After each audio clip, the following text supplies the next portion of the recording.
right now at the national level, and I'm talking about the President of the United States, if he gets his way, the judges that will be appointed, the Department of Justice, the Attorney General of the United States, will be a person who looking at America through a different lens than what I look at it through, and don't see all the problems that I see that people of color are facing. And so I say to those who may hear this program, it's important that we get out and vote and elect people who are civil-minded, who are rational in their thinking and in their judgment, because it only takes a little while for this country to go back, and we are certainly headed that way, back to the Jim Crow era.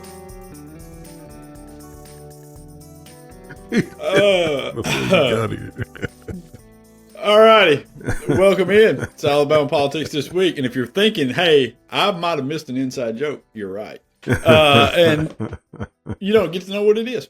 So just know that we enjoy having conversations. And so the conversations that we have on the air are also conversations sometimes that we have off the air. So and it's always nice. This is Alabama Politics This Week. Josh Moon and David Person, if I can quickly add, who had two great nights at Wind Creek, Wetumpka.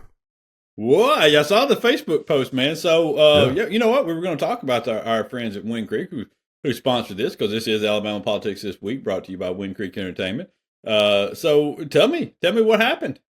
Well, first of all, let me say, major props to Kay Williams, the general manager of Wind Creek. I don't know why I can't say it now. Wind Creek Wetumpka. I've been saying it all this time with no problem. You know, she was a phenomenal host.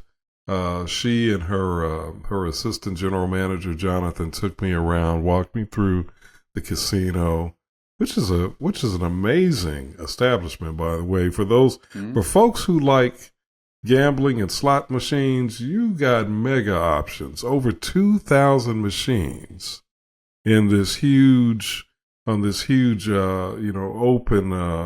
floor. Bright lights, really attractive. I think they had about 2,000 people there that night. Just a really fun, again, for people that like to hit the slots. I mean, just fun, a fun environment. Plenty of restaurants. I think they had the major fine dining restaurant called Fire, and then they have these other eateries. I think about 10 or close to 10, including a Starbucks that's open 24/7. Like the rest of the casino is, and so, man, I get in there, we do the tour. And I'm just blown away. The spa, and I like a good massage and a good facial, right? So the spa, man, they took me through the male side. I want to say there were like 10 massage rooms, I think, and all of them upscale, nice, and they got a couples room. So if me and my lady wanted to do a couples massage, we could do that in there, and just really great. The casino is set right there on the Coosa River, so you got that view. They put me up. They were gracious enough to put me up in a presidential suite on the 18th floor.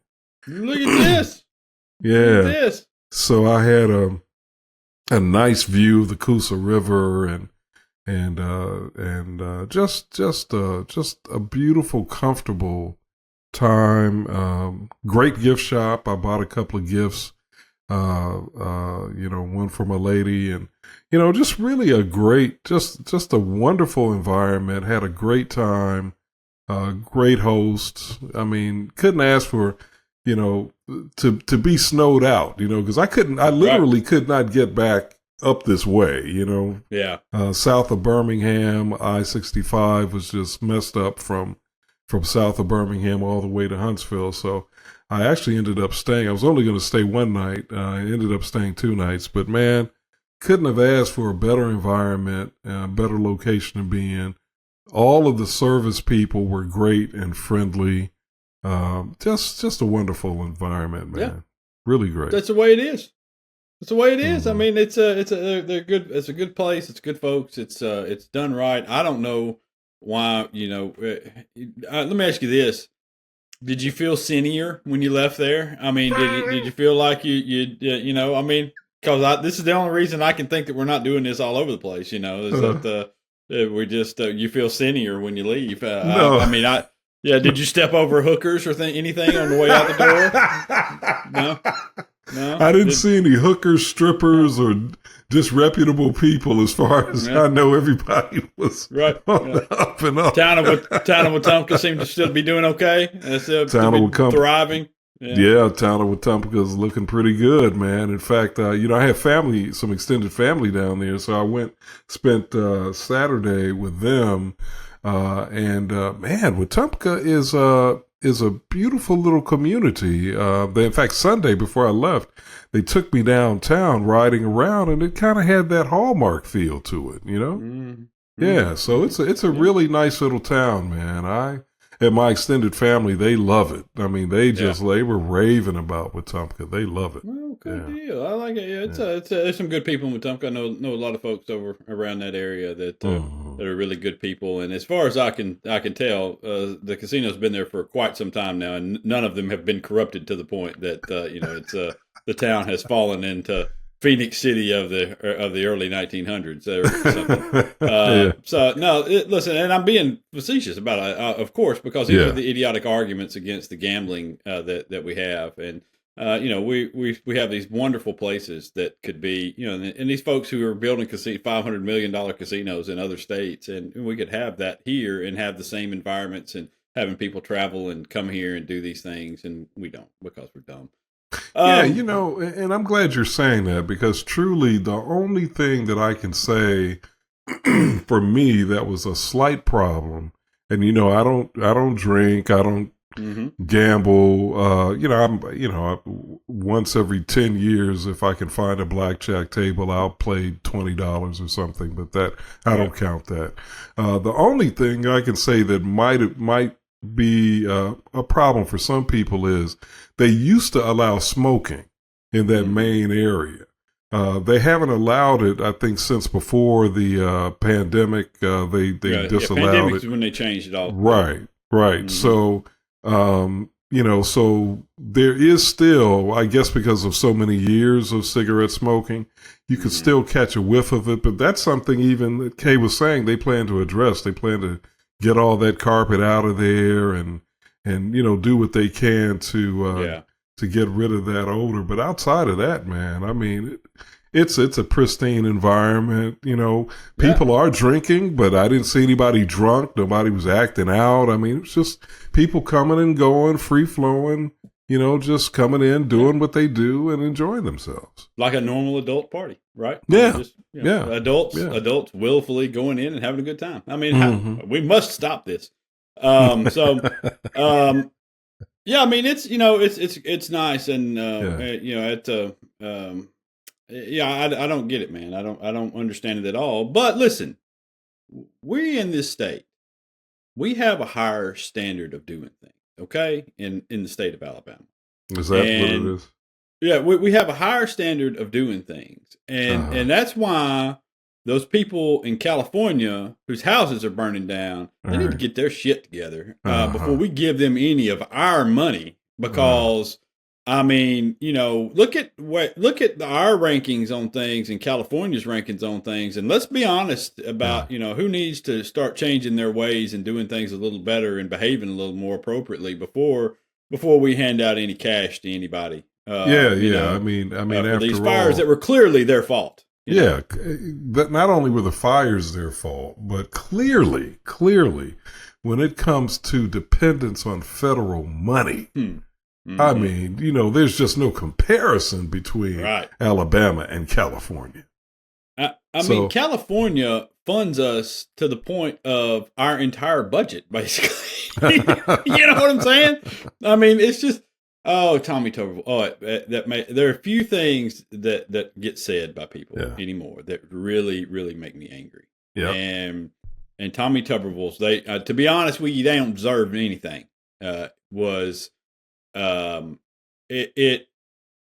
would have been callous and stupid from anyone, anywhere. Yep. But for somebody who lives in North Florida and represents the state of Alabama to say it. The gall, the nerve. I mean, it's so, I mean, it's so ignorant and it's so offensive and it's so hypocritical. And just ignorant to the 10th degree because of all of the ignorant parts of this thing that you've ignored.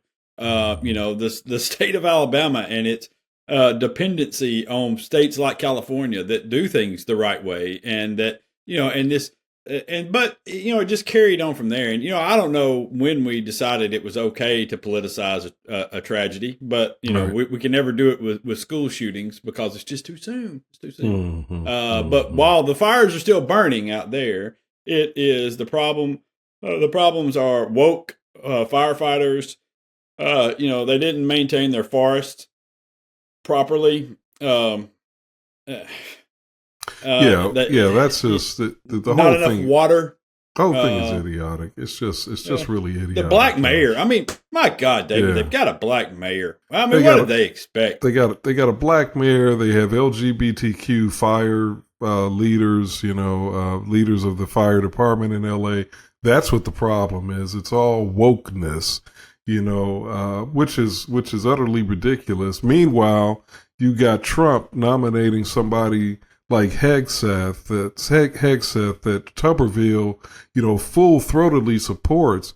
If the problem in California is wokeness, the problem with Hegseth and some of these other people is jokeness. They're a joke in terms of what they represent, in the idea that somebody with his lack of experience, with his horrible track record on multiple levels, not just in terms of efficiencies, but in terms of respect, treating people with respect, being discriminatory on a racial level, on a sexual identity level, and even towards gender, and yet he's competent.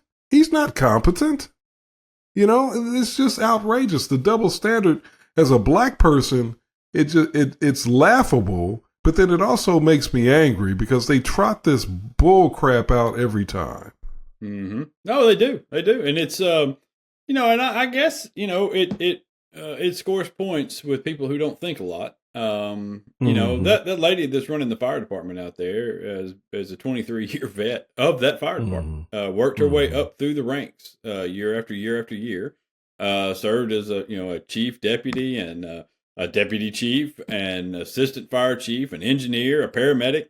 It's just, she's got qualifications that other people simply don't have, and, had the support of pretty much everybody out there. Just merely the idea of, well, this lady is incompetent because she's, number one, a woman, and number two, a lesbian. Right. That's the reason that you have the DEI.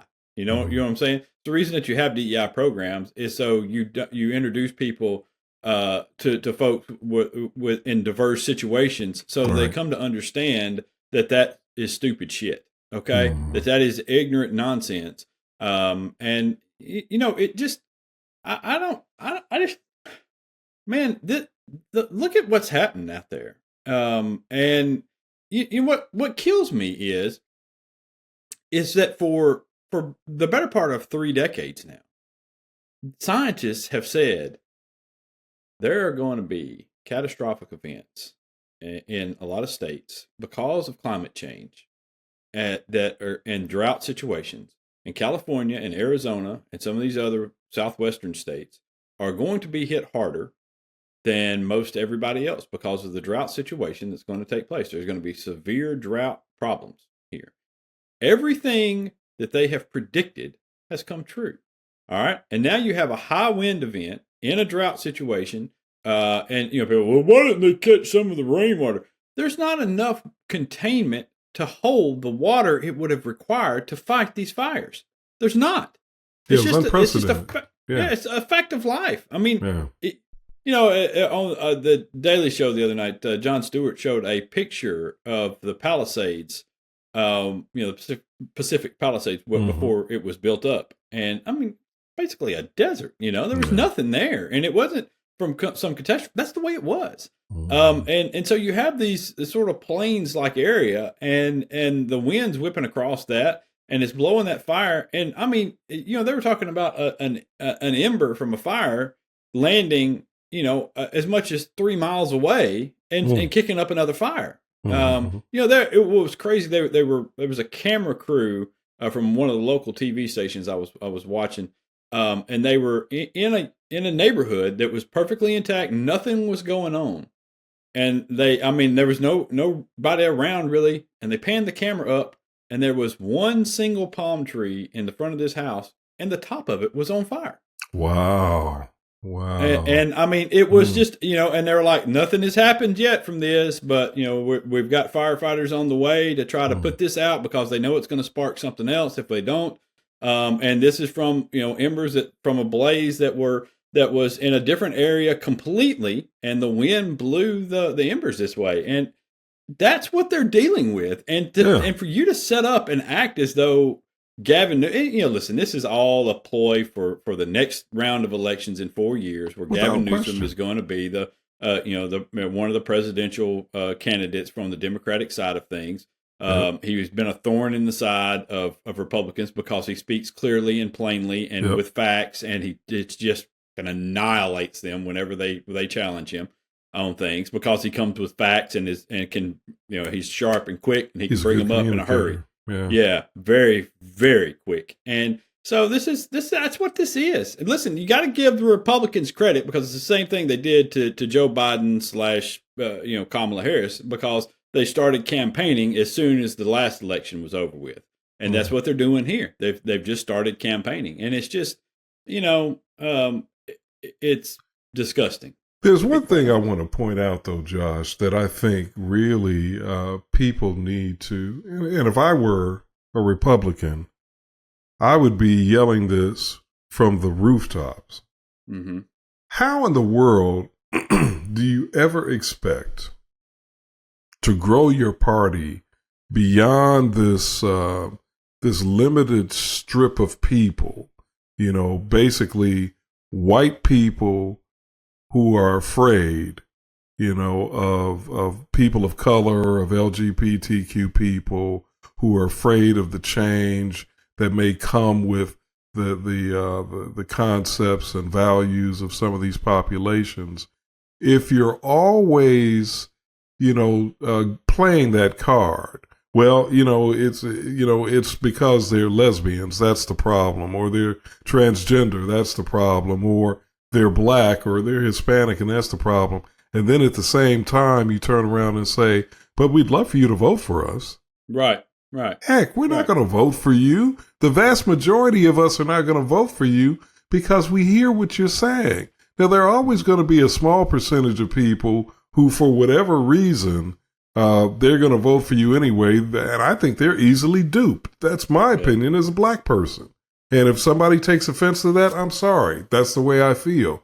But I'm going to tell you what, it's a losing proposition, and they are really damning their party to this, or if you want me to say relegating their party, to this kind of composition, this very narrow racial, gender identity, sexual preference, makeup, demographic, for the rest of the century. Yeah. It's just insane. I don't understand the logic, Well, number one, I think it's just who they are. And this is what they know. And, and you have these folks that, that they don't know. A lot of these people don't know how to govern. And, they have no idea how to do it. I mean, Tommy Tuberville doesn't know how to govern. He doesn't have any real interest in governing and doing things that help people and lift up communities and address hard problems. I mean, he's doing shit like NIL. You know what I mean? He's doing, and making stock trades for himself. He's not. This is not a serious person. It's kind of like Marjorie Taylor Greene. That's not a serious person. She's not doing serious things. And so I think that's a lot of this is that they have these people here who get elected from these communities where there are a high number of people who think who are led by the fear. To be honest with you, I mean that they are more fearful. They're in their little bubbles. They're they hear what they want to hear, see what they want to see, and it's honestly it's kind of distressing. Just to be quite honest with you. And so I don't know but I do know this. We can kind of continue this on a little bit, I guess, in just a minute, because we do have a guest that's coming up who might be able to address some of these problems with race and that we see around. Benard Simelton is going to join us here in just a few minutes, and we're gonna slide out for right now. It's Alabama Politics This Week. Back in a minute.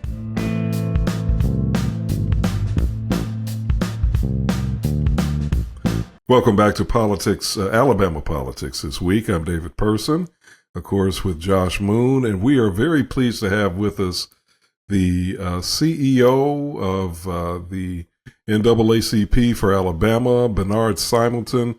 Benard, welcome to the podcast. And I said CEO, and I saw you kind of chuckle. Should I have said chair, or what should I have said? Just say president. Don't say president.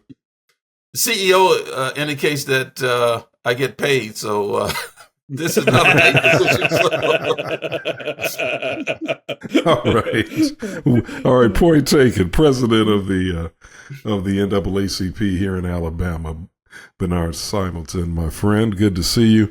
And we wanted to have you on because we know that we're entering now into this new year where there are a lot of civil rights considerations that are going to have to be addressed in the state of Alabama and that have some connection to what's going on in the nation. But we want to start with the lawsuit that has been filed by students and faculty at the University of Alabama and UAB that the NAACP has co-signed or joined related to the anti-DEI legislation. What can you tell us about that? Well, the lawsuit, of course, was filed on yesterday, and we've been working on this for some time to just get it right. And ACLU is the legal organization that actually filed the lawsuit, and the Alabama NAACP is one of the plaintiffs. And, it's fitting for the NAACP to be a plaintiff because we have students on all the campuses in the state of Alabama. And so at least most of the campuses in the state of Alabama, and certainly in the University of Alabama, we have a student chapter over there. And so this lawsuit is to address what we're really considering the illegal action by the state to take away some of the things that were offered to minority students on the campus of University of Alabama and other campuses across the country. It's essentially eliminating the opportunity for these students to have access to programs that will help them succeed in college. And that can be anything from a physical space where they can join together and communicate and talk and come up with plans to just funding that goes to these students because they are a student organization on the campus of the University of Alabama. A student on the campuses of universities across the state. And so those are some of the concerns that we have and are being brought out in the lawsuit. The other part of that is the teaching of what the state has called these divisive concepts. And we all know, especially in the South, what they mean by divisive concept. And we call it teaching Black history. And so the DEI bill, SB 129, that was signed, eliminates or either threatens professors who teach Black history and certain concepts that they think are divisive concepts. And of course, if you've been in Alabama for any time, you know that Alabama, as well as other southern states, have been trying to get some kind of legislation passed for a number of years.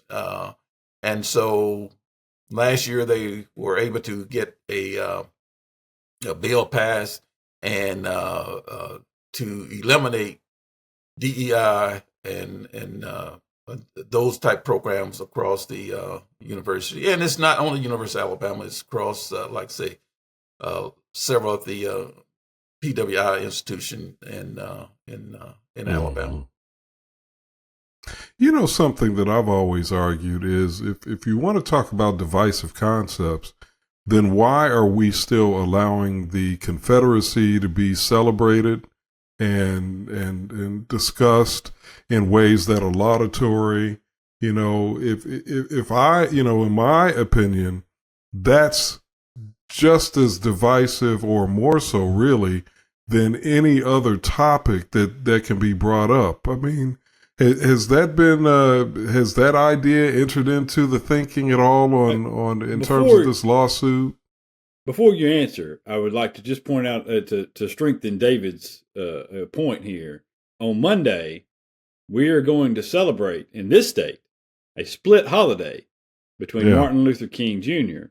and Robert E. Lee. That's right. Great point, Josh. Great point.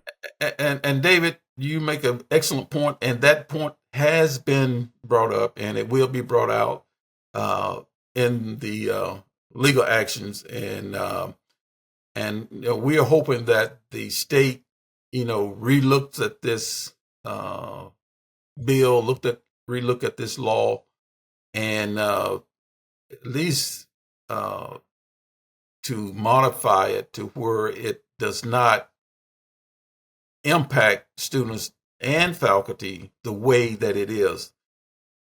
The DEI program, diversity, equity, and inclusion programs at these institutions has been a tremendous help to students, students of color.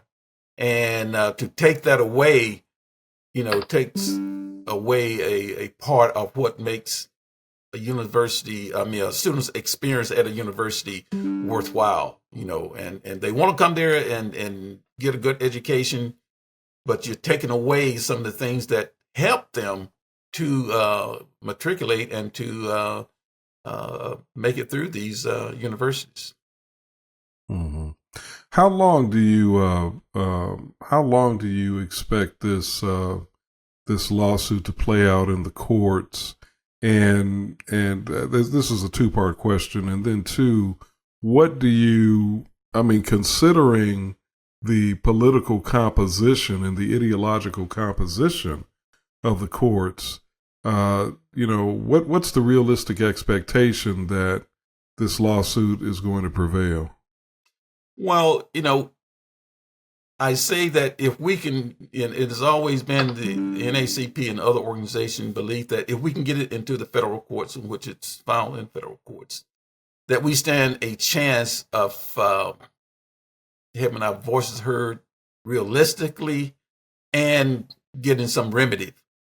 Now, we know what's going to happen on January 20th, and, you know, we know that there is going to be a change in philosophy at the top, but we believe that there are judges, federal judges, who will look at the constitutionality of what the state is trying to do, because it infringes on the First Amendment as well as the 14th Amendment to the Constitution.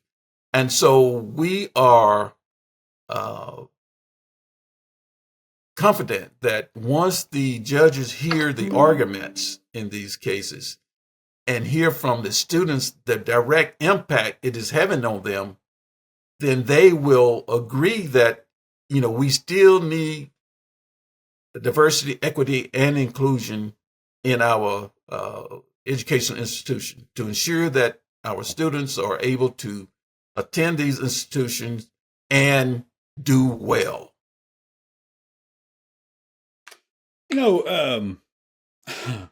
It just, the whole concept of it, if you just take a step back and even if you remove the racial aspects of it, the controversial aspects of it, and you simply look at it from a standpoint of, here is the governmental body of the state of Alabama coming in and dictating to these universities what they can and cannot, and not necessarily teach, but what programs they can have, that, to the best of my knowledge, not a single student has filed a complaint, but made a claim that they have been wronged in any way.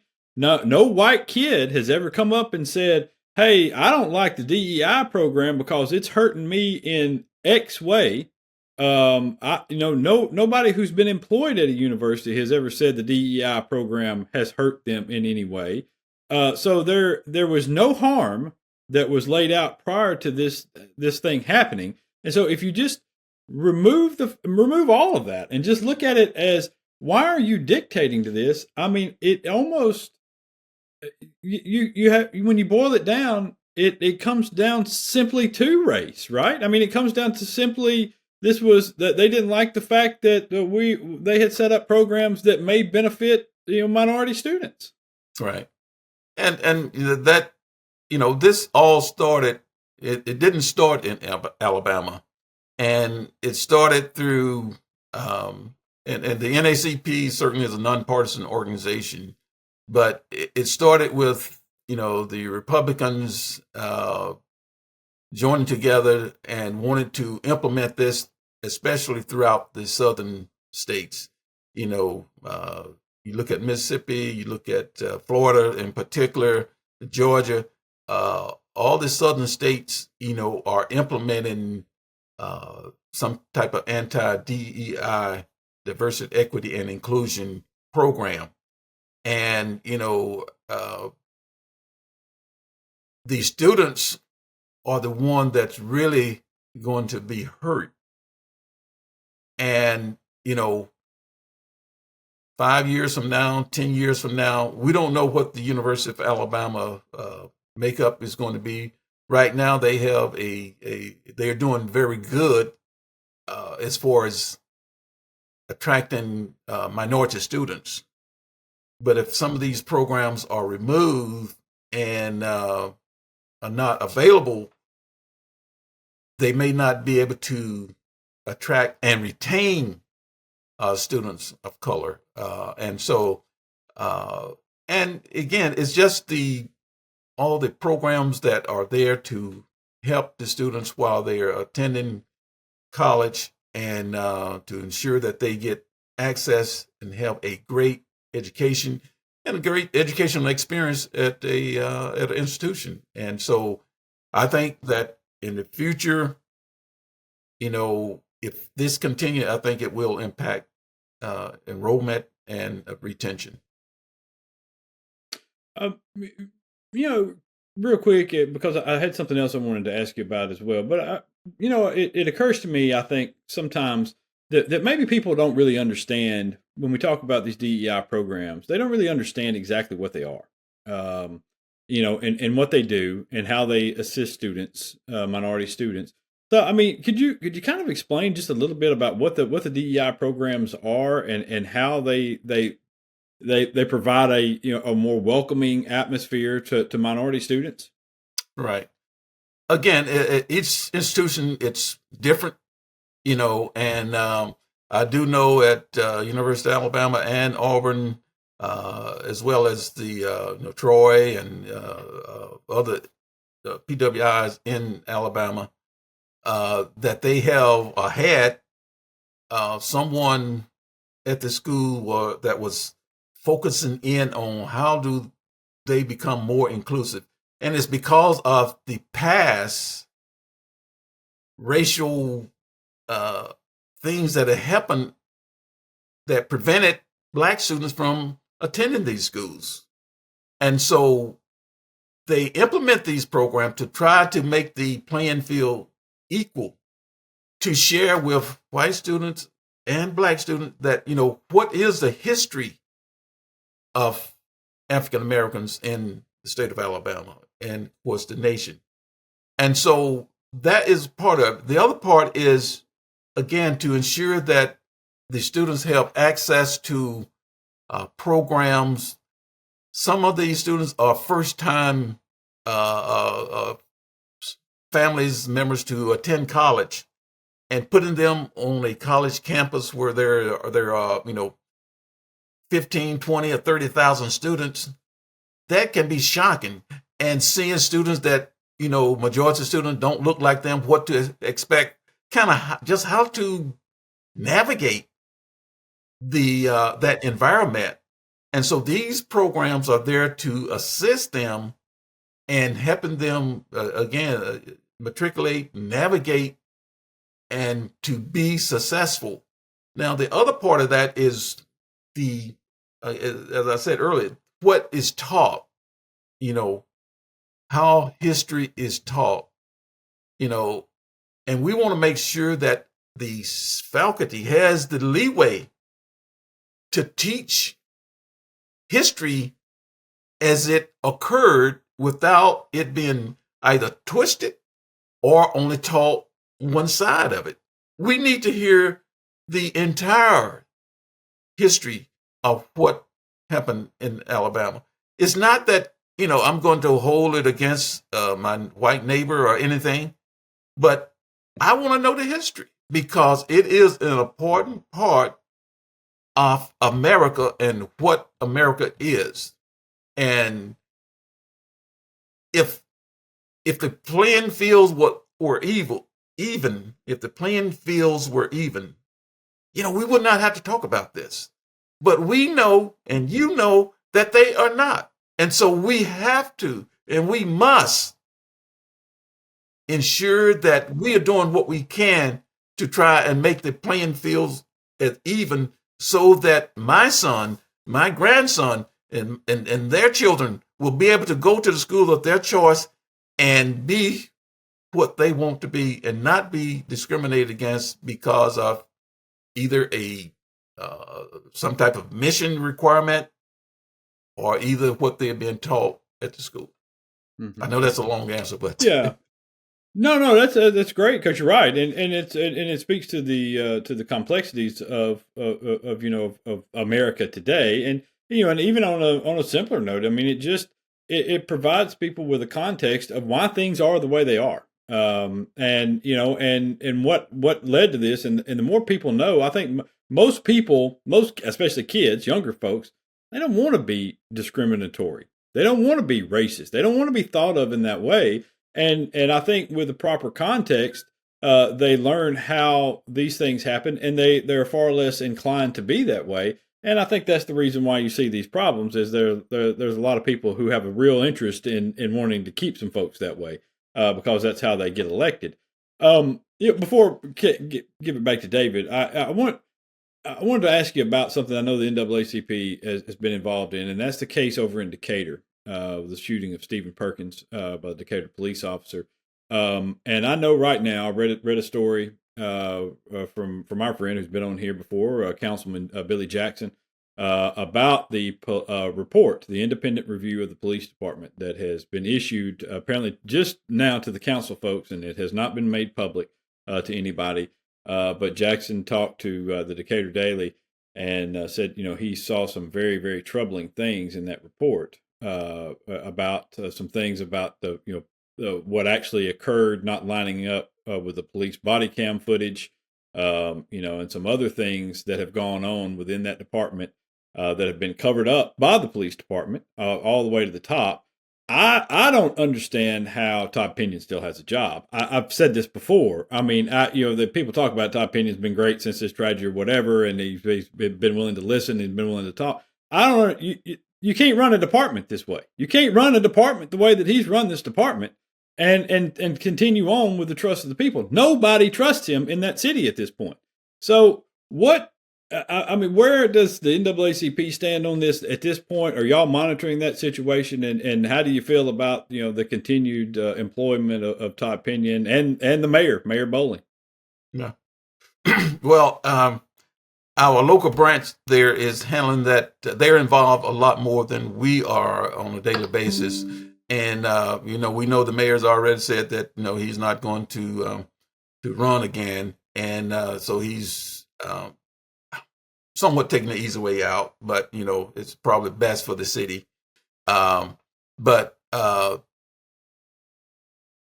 situation that happened there certainly is a tragic to the family, and we continue to support his wife and in any way that we can, and it's a sad day.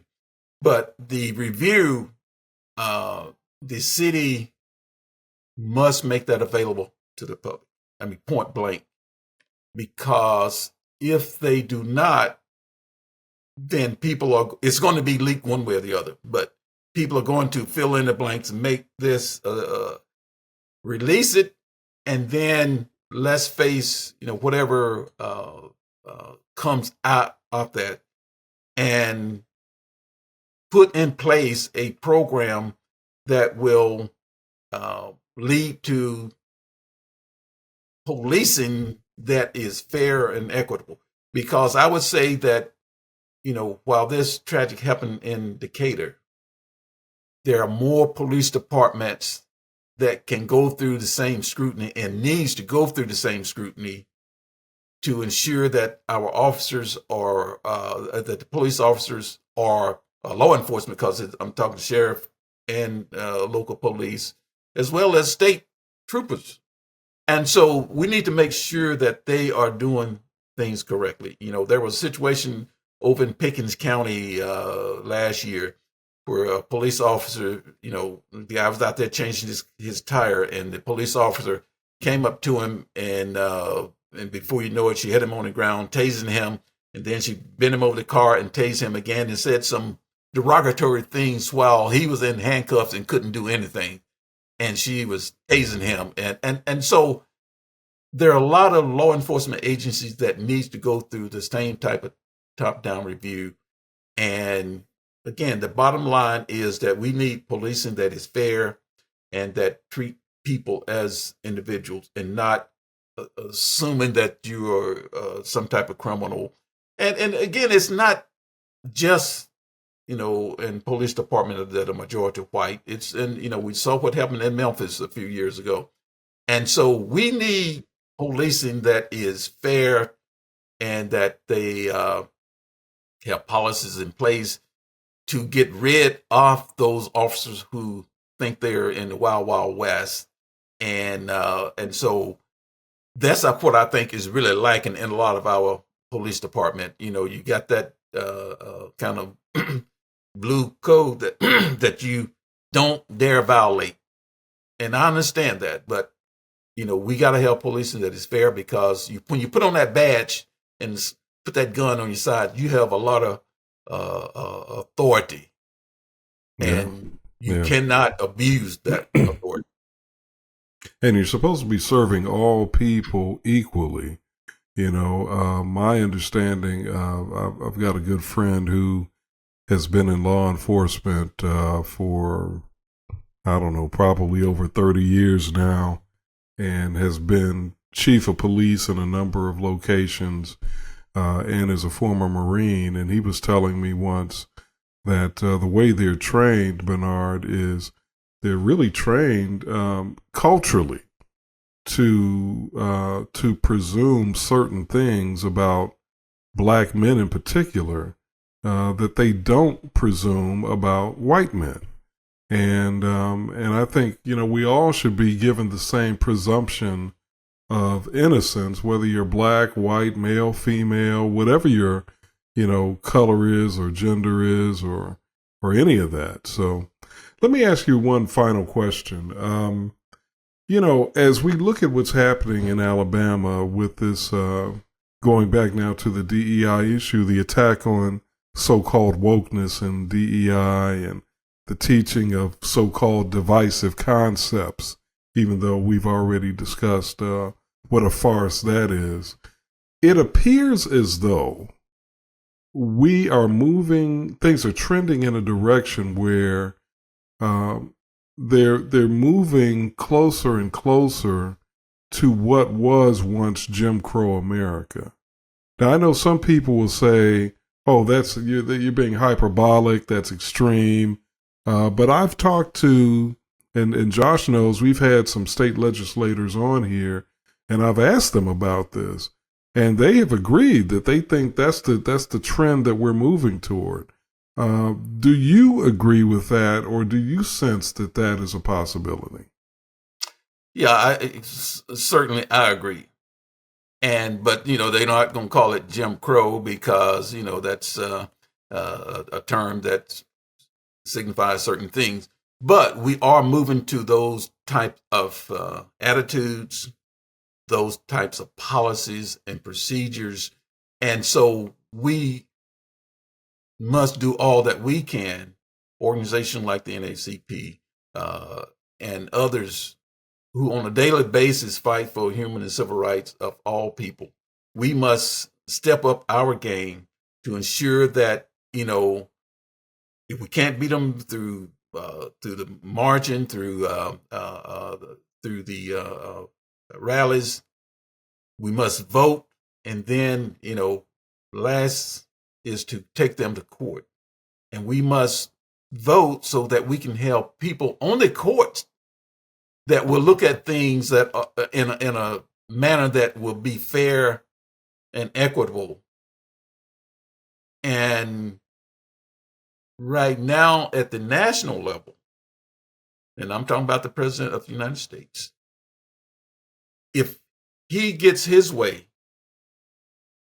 the judges that will be appointed, the Department of Justice, the Attorney General of the United States, will be a person who looking at America through a different lens than what I look at it through, and don't see all the problems that I see that people of color are facing. And so I say to those who may hear this program, it's important that we get out and vote and elect people who are civil-minded, who are rational in their thinking and in their judgment, because it only takes a little while for this country to go back, and we are certainly headed that way, back to the Jim Crow era. So a follow-up to that, and this is my final question before Josh gets us out of here. We've, as you've already suggested, we have been here before. And, Dr. King, God bless him, may he rest in peace, advocated smartly for peaceful, nonviolent resistance.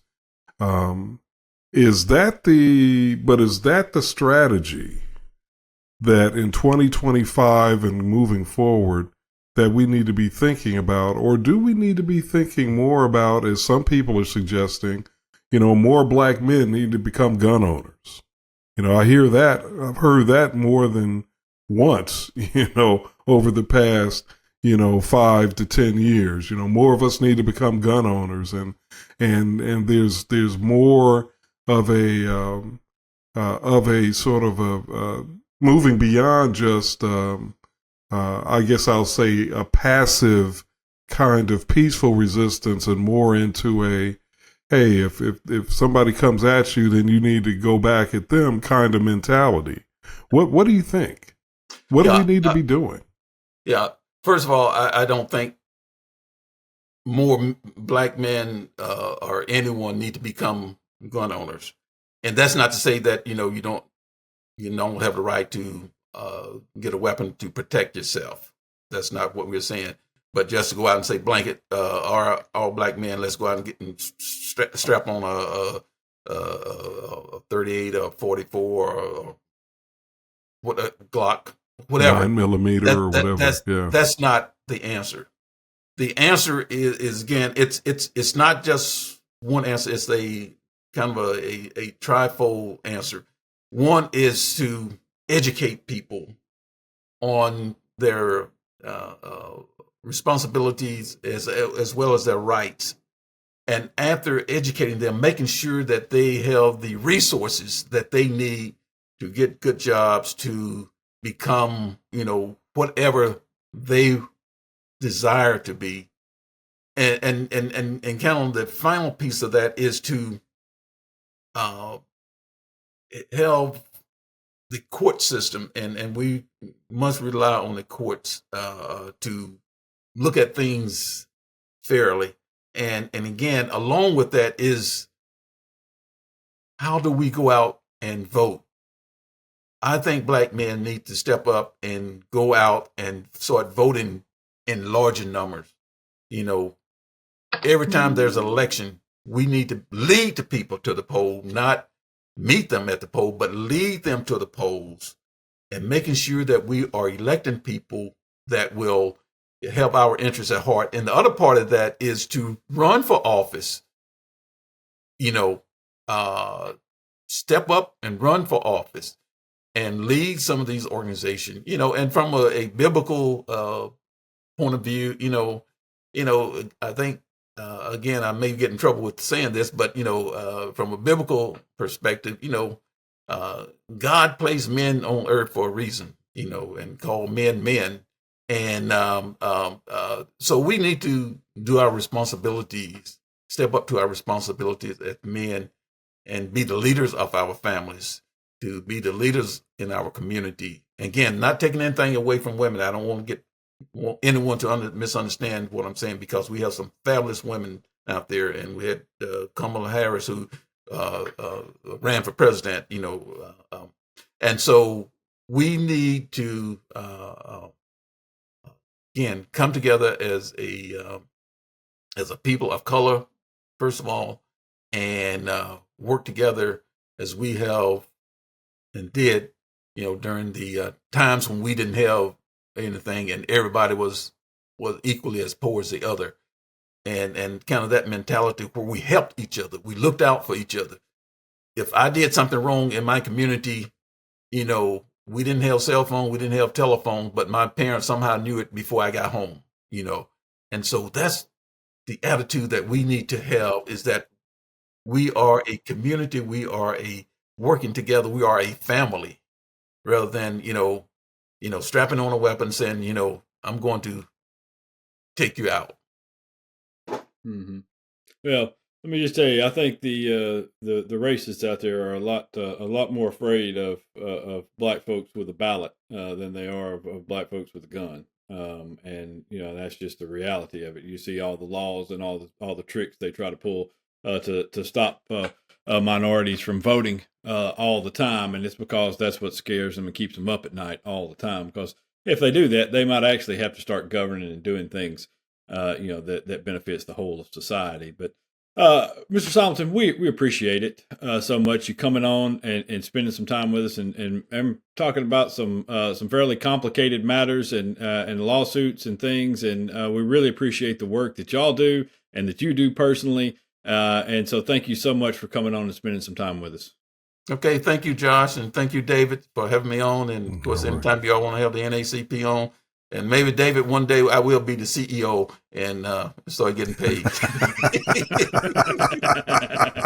All right, Benard. We hope for that. We hope for that. Listen, if anybody should get paid, man, if anybody on this program right now should be getting paid, it's you. I can tell you that, okay? That's you're the one putting in the work. But that is Benard Simelton. We're going to slide out. It's Alabama Politics This Week. We'll be back in a minute.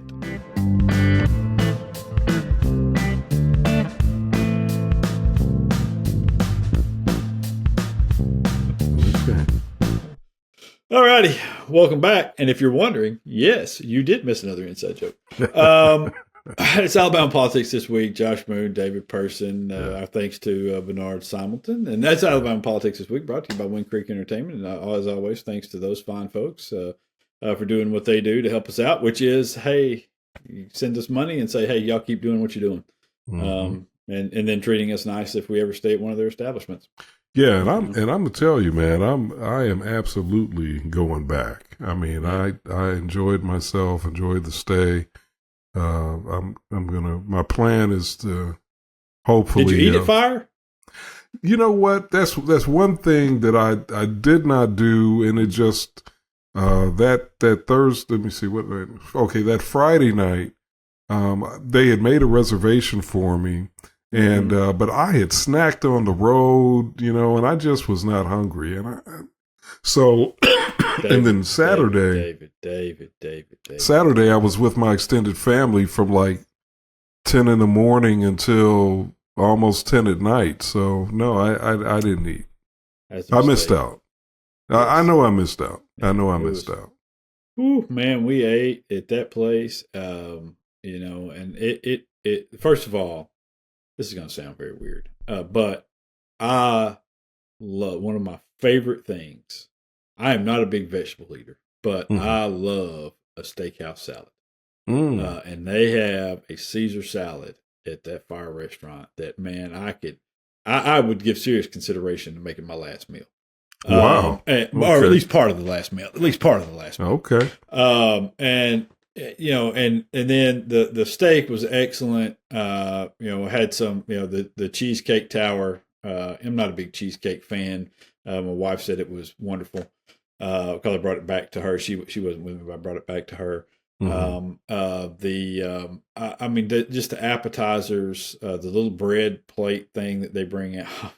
I'm just thinking about it right now. I'm getting hungry. And I'm not even hungry. I just, oh, so good, man. I know it sounds weird, man, but that salad was so good. God, it was good. It was a good salad. Well, that's not weird to me, man. I'm a vegan, so that's right up my alley. That's right. Yeah, they've got some stuff there too. I want to say like some eggplant type dishes and things like that that look like it'd be right up your alley. So, the steak. Still like I like it. Just barely not moving. And barely not moving. That's funny. Well, I mean, honestly, sometimes I cut into it and you can still hear the last moo left over, and so that's how I like it. But no, it's very good, and we appreciate what they do. And also the folks at SPLC, which we got to get their folks back on. Yeah, we haven't had anybody on in a minute. We've called a couple of times, and she says she's going to get somebody, and I think we're in kind of a lull here for a little bit. We'll get somebody on here in the next couple of weeks. We do have kind of a packed lineup the next couple of weeks, though, so we're going to have to pick and choose our spots because we've got the new Montgomery Chief of Police, Jim Grayboy, is going to come on and talk about that gig and just really crime in some of the major cities in this state overall. What leads to some of those things, I think y'all will be fairly impressed with Jim Grayboy's. I think he's a good dude. He was the chief of police over at Alabama State University for a while, and worked in the Montgomery Police Department many years before that.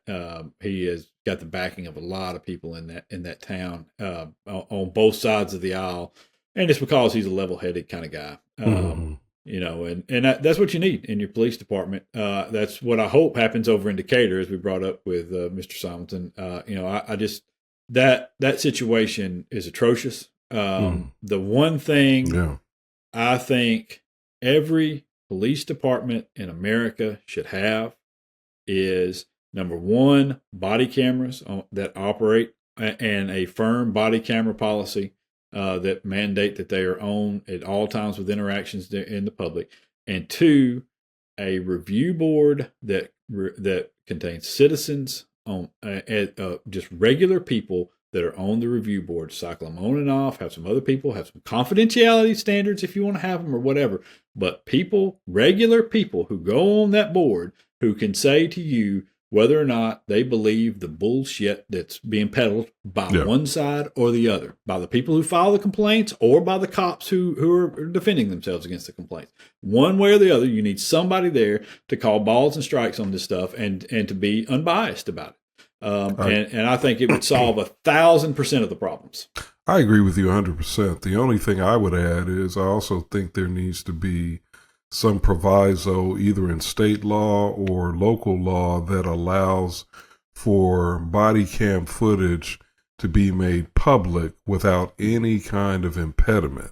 You know, that's taxpayer funded footage.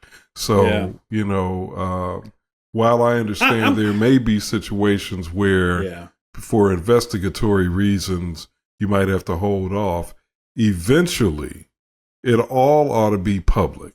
It ought to be archived somewhere where the public can access it. Ben, I agree with you in principle, but I've also heard arguments from legitimately well-meaning people that say, okay, listen, let me give you a situation. Cops go in to a house where they have to enter this house. And there are abuse allegations and things like that are taking place. There are children present. What do we do with that? Do we blur faces? You blur faces. Well, okay. Well, who pays for that? And then on top of that, what do we allow out? I mean, because they're going to be identifiable. I mean, hell, you're going to know who it is. So you're going to. I think that is a very legitimate point. I don't disagree with you. I think you you blur faces and you blur identifying marks, or maybe the mandatory release of body cam footage only is applicable to cases where you have law enforcement's actions being questioned. I mean, I don't know that it's in the public interest for me to know, about, who was abusing whom or something like that. I could see a situation where you set up where, a judge decides, whether or not you should receive the footage. Now, but that gets you into another can of worms because we elect our judges here. And so now you got a judge that's, he's not pro-police. He's not a pro-police judge. He's released, he's doing all this. He's, and so I don't know. I agree with you in principle that I think what happens out there, if it's questioned by somebody, I think they ought to be entitled to, especially the people who are parties to this, the parties to the action. I think they should be entitled to the body cam footage. If it contains their image and they want to release it, then and it doesn't contain other people who don't want it released, then I think that they should be allowed to have this footage and release it however they see fit. Because you're right, it is tax dollars. These are the people that we entrust with our safety, and we entrust with weapons and with the authority to lock people up and take away their freedoms, even if for a short period of time. That's still a serious thing, and so I think that they should be held accountable. But I'll say more than anything, what I think has made police departments as a whole more accountable are citizen review boards. Or at least review boards in which citizens maintain a significant presence on there. I think there was, I want to say Montgomery's had, it was a review board, and I want to say there was like 7 seats, and 4 of them were citizens. One of them was an appointment from the mayor's office. Another one was an appointment by the police department. And then there was an attorney, I think, that the other position had to be filled by an attorney so they could help explain some of the nuances of stuff independently. And so, which I thought that's a pretty good idea. You still get those independent voices on there. You still have the perspective of the police department side from whoever they appoint. You still have, the mayor's office involved in this thing by their appointment. And you have an attorney there to kind of explain the legal nuances of stuff, independent of relying on money coming from wherever. And I thought that was a pretty good setup. And so maybe ultimately Decatur will implement something like that, and we'll get past some of this stuff. But they've got to fire the chief. And I don't doubt that he's maybe a decent human being. I don't doubt that at all. But this is you can't have a department in which guys go out on a call that they're not supposed to be on, right, to do something illegal that they're not supposed to do, right, hide around somebody's house to facilitate something they're not supposed to be there facilitating, right, just jump out, shoot somebody, then you make a statement to try to cover that shit up, and you get busted by other people's cameras. Dude, that's a you got to go situation. Okay, that's just all there is to it. Without question. I mean, yeah.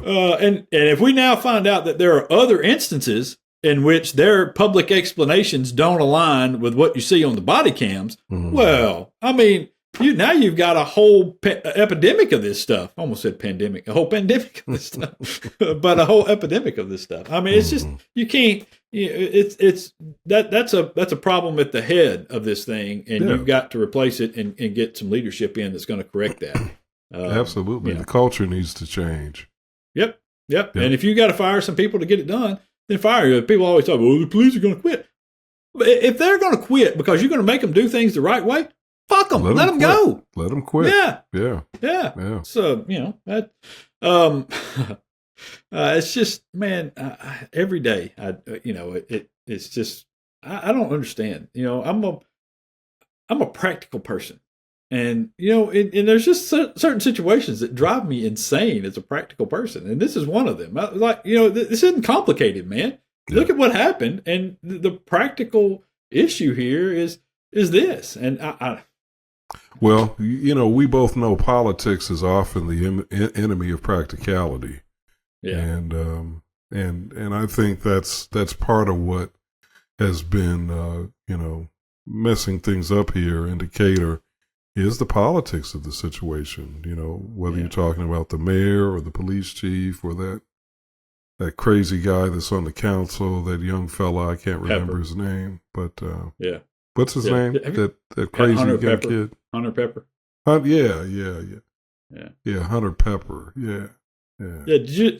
Sorry, as I was reading that story there, the other stories on the Decatur Daily website popped up over there, and I saw that he had. Apparently, he's got some gig working as a healthcare provider of some sorts, and he has a federal contracting gig, and so he's been in the hurricane areas for the last several months. So he's missed several meetings, and he returned. He returned to this week's meeting, and was just disrupted the entire thing. It was honestly, it's like a WWE villain coming in and just disrupts the entire thing. Jacob Ladner is there as the council president, who I think everybody kind of likes and respects, and he's he had to threaten him to shut down the entire meeting if he didn't shut up. And wow. Then they've had this whole deal with this. Have you seen this ordeal about the dog that the Decatur animal control people apparently let die? This lady's Pekingese dog got out on January 1st, New Year's Day, because it got scared of the fireworks or whatever. Got hit by a car. They picked the dog up, took the dog to animal control. She found out the animal was there, called them and talked to the lady that picked it up, or the person that picked it up. I shouldn't say lady because I don't know if it was a lady or not, but talked to the person who picked it up, and he was like, listen, we've called the vet. The vet said the dog's going to be fine. We described the injuries. The vet says the dog's going to be fine. But we can't release it. It's our policy. It's after hours. We can't let you in to release the dog. She was like, well, the dog has got to have this medicine, this seizure medication, and, and all these things. And so they called the vet again. The vet's like, no, it's going to be fine. So she goes to pick the dog up at 8:00 the next morning. The dog is dead. As it turns out, the vet did not even come in and examine the dog. And he had a subsequent, I guess, dog topsy, had discovered that the dog had like several internal injuries, like a broken pelvis, broken spine, all sorts of different things. Sad. Yeah, no, it is. It's terrible, man. It's especially for somebody who obviously loved the dog as much as this girl did, and it's terrible to think about. The dog went through and just kind of laying there by itself and stuff. And so it has been It has been a firestorm, and Hunter Pepper has endeared himself though to the masses as he has taken on both the vet and city services for not doing this, and so it's really funny to see it's like a heel turn, and again it's like WWE, it's like a heel turn in wrestling where he comes out and saves your hero. It's like he's come in to save Sting. What's going on?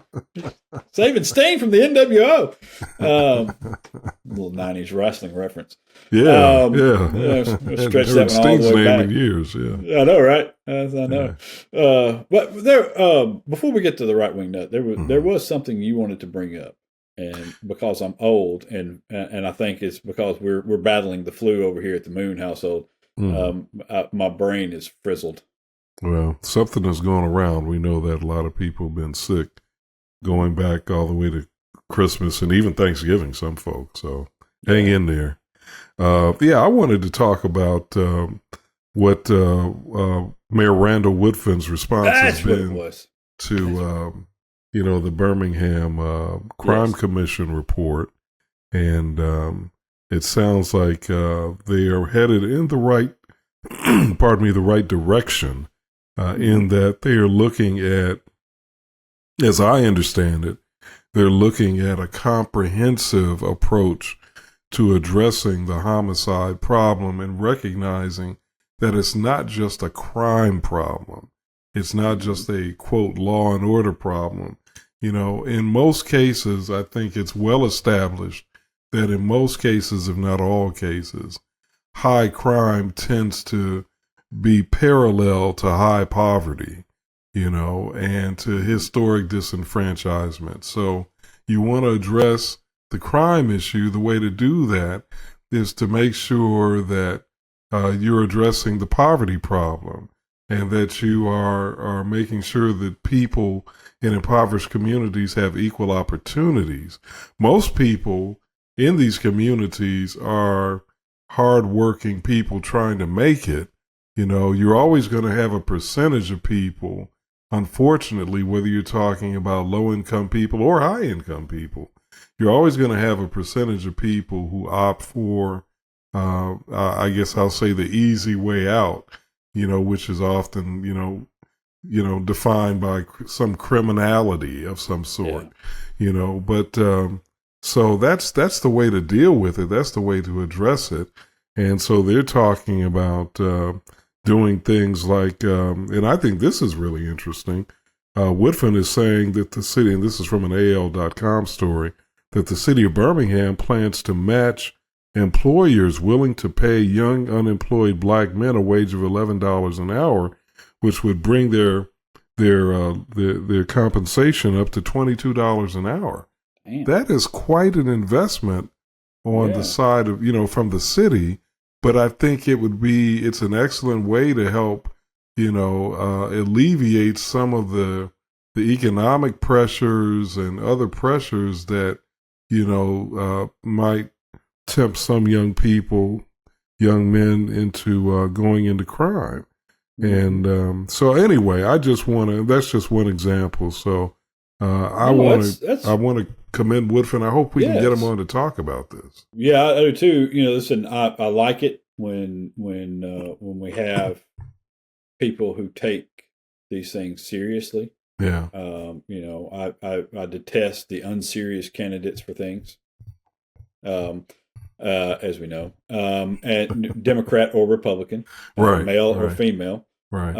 And there are some, and all the time we had this situation in Montgomery, when there was a challenge against Stephen Reed there, and it was, you heard all the same sort of rhetoric about the crime and things like that, and what I hate more than anything is there's people who act like these situations just simply fell from the sky, and into the lap of Woodfin or Reed or whoever the current person in charge is, and because of something which they can never identify that these people did, and usually because it's the black, And we elected the black mayor, and he just can't keep the blacks under control. Right. And as though that makes any sense whatsoever. It never does, and never has, and it's the most ridiculous shit ever.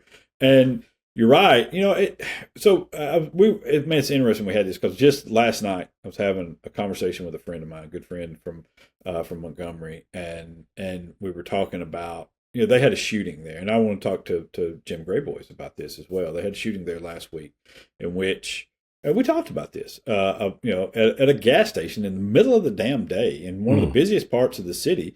Somebody just opened up fire, basically automatic weapon fire into another car, killed somebody. The three people they have arrested are 16, 17, and 18 years old. I believe the person who was killed was 18 years old. So essentially you have now 4 lives that are basically over, for all intents and purposes. Yeah. And for what? Not to mention the risk that you put thousands of other people in. He was talking about, it's like, look, man, this is right down the street from my office. I take my 6-year-old kid. We have kids that are the same age. It's hilarious, man. Our kids are like 2 or 3 months apart. We're both older sets of parents, kids late in life. We deal with the same sorts of stuff. We're all liberals living in Alabama. It's just and so, and he was like, he said, man. He's like, I got to tell you. He's like, dude, some of this stuff, like, it really hardens your heart, about some of these people, And he's like, he's like, I take my kid to the McDonald's for an ice cream after school there that's across the street from that. He said, that damn McDonald's got hit by the fire, what? So, he's like, so what do you fix? How do you fix that? What do you do, with this? And, what do you do with these people? That are willing to take those chances, that are willing to do these things over some random beef, and apparently this was from the rumor is that this was something that stemmed from some shit that happened in traffic. Right. Well, and I share your friend's frustration, but I would also extend the blanket in terms of the coverage of the conversation to just the mass shootings that happen in this country, period. None of them make sense. And all of them seem to happen in ways that endanger innocent people for no good reason. So whether you're talking about a school shooting or what that guy did in South Carolina in that church, or this situation, they're all equally nonsensical, and yet we're all affected by them. And the problem we have in this country transcends, I think, even what happens in impoverished areas or things that are committed by, young black teenagers, beefing over gangs or whatever. We have a gun culture problem in this country. Yeah. And I'm not saying, eliminate the Second Amendment, but I'm saying we need to really, we need to get more serious about gun control and background checks and realize that we can't continue to tout ourselves as the most, successful nation ever in the history of the world when we've got the high rate of gun deaths that we do. And then you look at places like Japan and Sweden and Great Britain and Denmark and other places, and they're not having these kind of problems. There's something wrong in this country when it comes to our relationship to guns. There's no question about it. And you know what? If you just told people, all right, let's say you were killing upwards of 35,000 people per year, which is what guns are killing in this country alone every year. The leading cause of death among children and teenagers, which is what guns are in the state of Alabama, they're the leading cause of death here of teenagers and kids. If you told them that iced tea, people were throwing iced tea on others and it was killing this amount of people, the amount of regulation that we would put on iced tea, Yep. you wouldn't be able to buy iced tea without giving up a blood sample. Okay. Yep. Think about it like this. As somebody has said many times, I know this probably is an analogy that you've heard. One guy tried to bomb an airplane with a bomb in his shoe, and we all have been taking our shoes off at the damn airport ever since. That's right. That's right. And he wasn't even successful. It wasn't That's ever right. going to be successful. But we still have all taken our shoes off. For the last however many 20 years now, we've been taking our damn shoes off at the airport. Yeah. And so, I understand that they're constitutionally protected. Okay. But as part of that constitutional protection, there are a couple of provisions that are in that statement that nobody apparently ever reads past the first line in there. And, the well-regulated militia parts and things. There is nothing, and it's the same with free speech. You apply it to free speech. There are limitations on your free speech. You cannot put people in danger with your free speech. It has been proven over and over and over again. You can't do it. And so I don't. You're right in the gun culture. We've done this thing. It's become a political issue, much the same way climate change became a political issue. And so now no one can admit that they're wrong or that we need to do these things because that they allowed it to become a political issue. They allowed it to fester on their side of things, and now they can't pull it back in. They can't pull it back in because now that they've got to admit, well, maybe we were wrong. Maybe we went too far down this road. And I don't know that we'll ever be able to admit it, because I think the point of admitting it was when the kindergartners died in first grade. And I think that was the opportunity. And once we sailed past that, and I'll be honest, I think some of it, and it just sound like I'm blaming Obama, but I'm not. I think some of it was simply the fact that Obama was in office.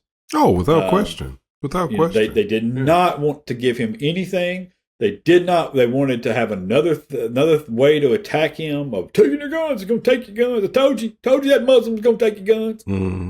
And they resisted even the most basic of things simply because it was him. And so many people, because of the inherent racism that we refuse to teach about and learn about in this country, got on board with it. And we let the deaths of 20 Mitch McConnell said kids flat out, our goal is to make him a one-term president. Yep. And so they just decided they weren't going to cooperate with anything, even things that benefited the American people. Yep. And that, it turned into just a political pissing match over things, as it often does. And we missed what should have been an opportunity.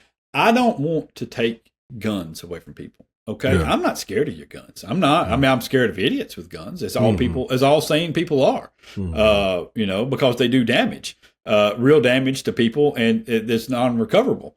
And so I'm afraid of that. But I'm not afraid of firearms and weapons. They don't scare me. I don't run in fear from them or anything else. But what I also think is this is stupid. As I mentioned, I'm a practical person, and the way we handle this is idiotic. It really is. It's just the dumbest shit ever. Where we act like this is not the problem when it so clearly is the problem. Well, show me an example. Okay, and you just name off all the countries that you just named just a second ago, and we're like, you see what happened when they removed that from it? What happened? The murder rates and other rates got cut in half overnight, basically. And then the other thing that drives me nuts, because I have obviously some personal history with this, is, a lot of those deaths are suicides. Yeah, those count, man. Those count. They count for the families. They count for everybody there. They all count. That's okay? Right. And if you didn't have it and it wasn't available, a lot of times that wouldn't be the case. It's the easiest possible way to do it. And without it, that wouldn't, some folks might be able to get some help. They might be able to be pulled back from the edge on some of this stuff. But, that's right.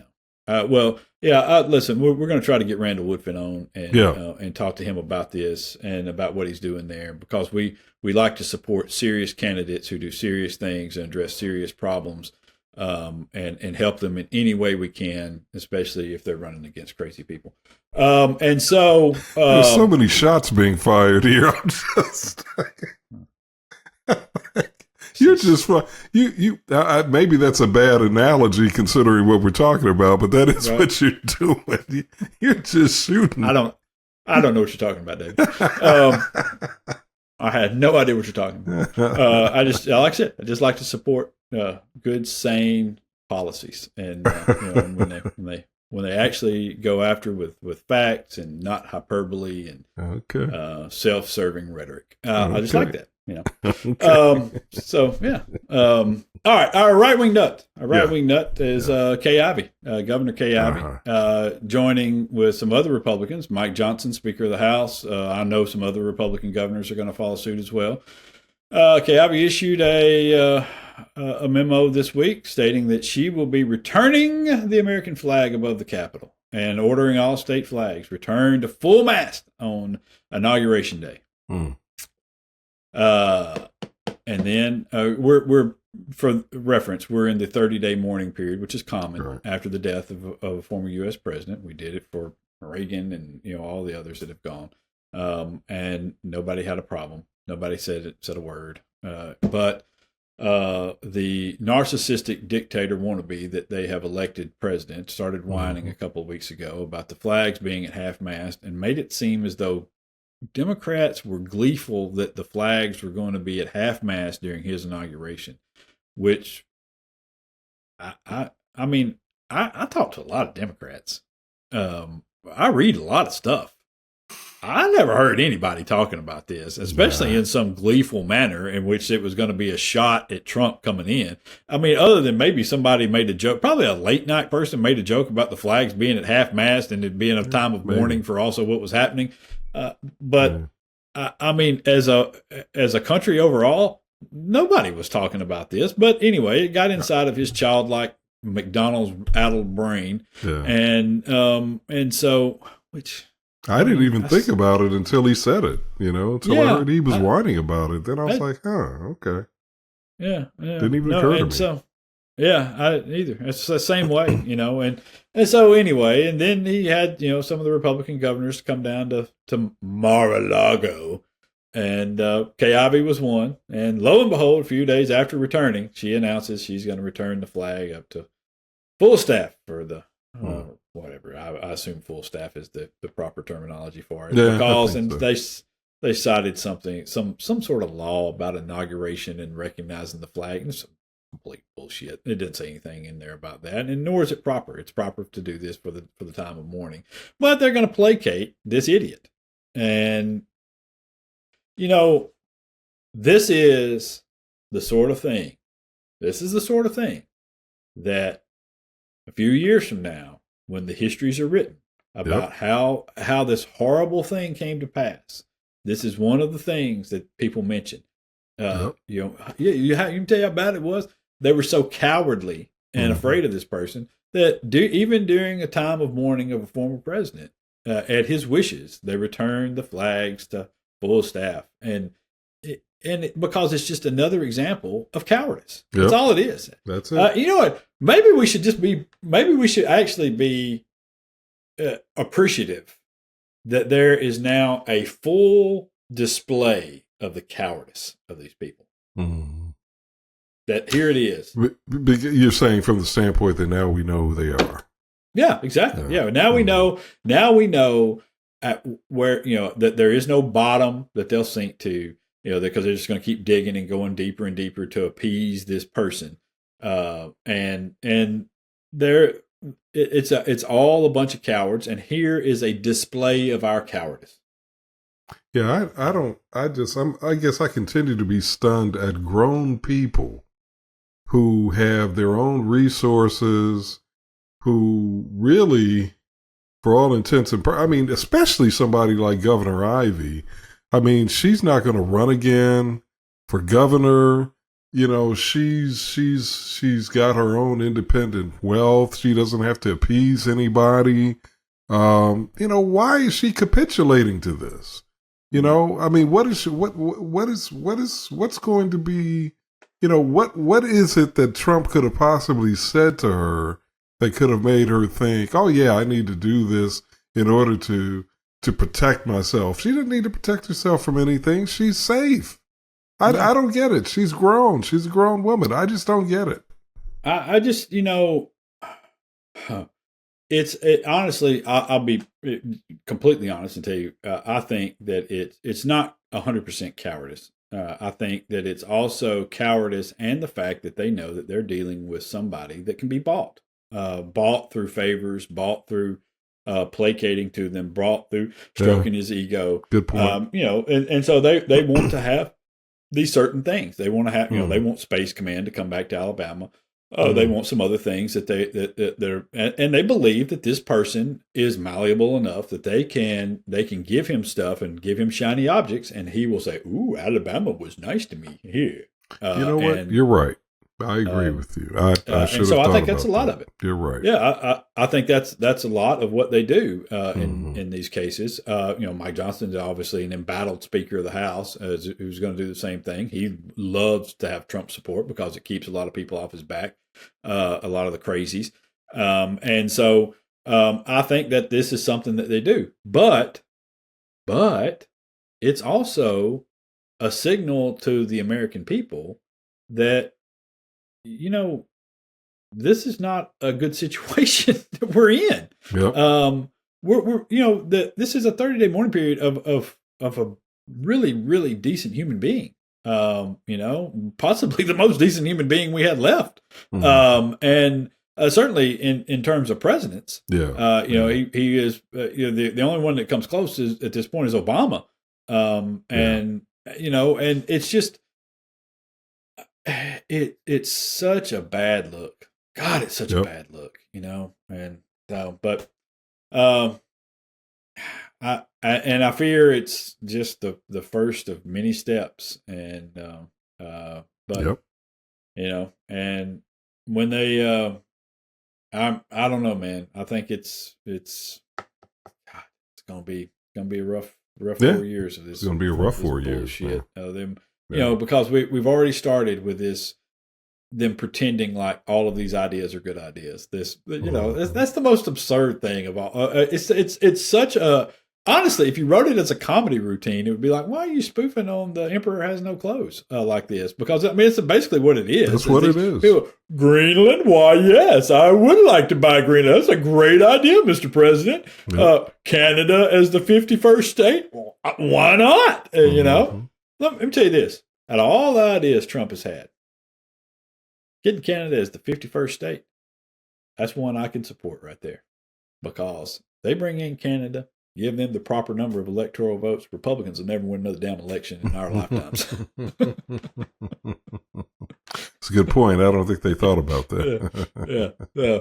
That'll be the end of that shit. All right.